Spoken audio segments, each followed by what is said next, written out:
Had a slugfest there for a while. Yeah, it was a slugfest. Talk about you guys on your side of the ball, how you felt you produced. I thought we produced. I mean, the best thing about today was just talking to the staff about it is we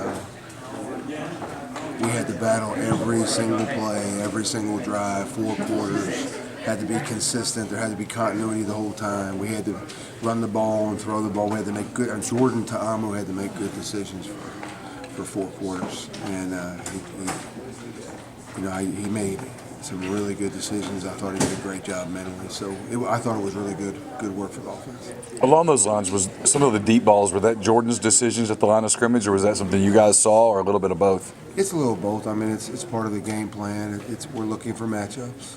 You know, you'd like to have a matchup advantage or a schematic advantage, but just the way the offense is built, sometimes you have both on a play, and Jordan can take advantage of that. And he was extremely patient.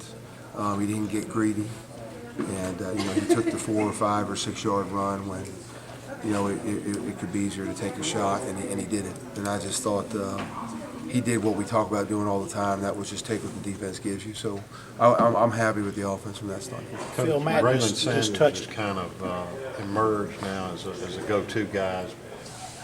Talk a little bit about him. I mean, Braylon's one of the younger guys in that receiver room, and we have so much confidence in him and in Elijah Moore and DeMarcus Gregory when he gets back. And we're happy about the guys we've recruited. I think we're thrilled about the guys we are recruiting.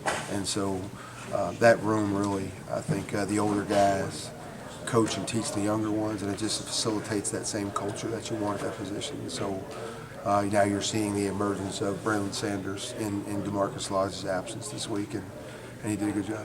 What was working better for you guys on third down? Well, we put a greater emphasis on third down. We had to do a better job of protecting. We did that on all but one play, I thought.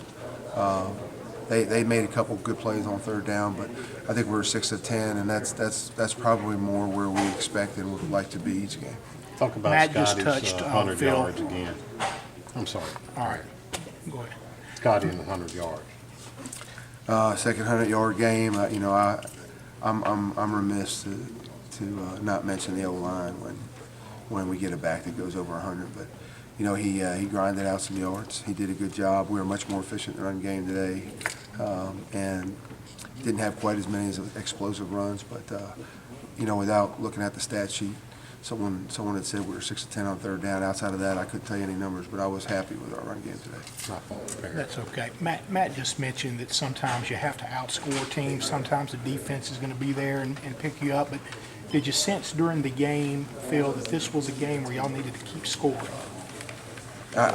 We always feel like we have to keep scoring. And I think it's a team game, and that's not rhetoric. It's our job to score +1 every week. And if that means 24, that's great. If it means 55, that's what we got to do. And so I think that's just our attitude, just go out there and do our job each drive. Thanks.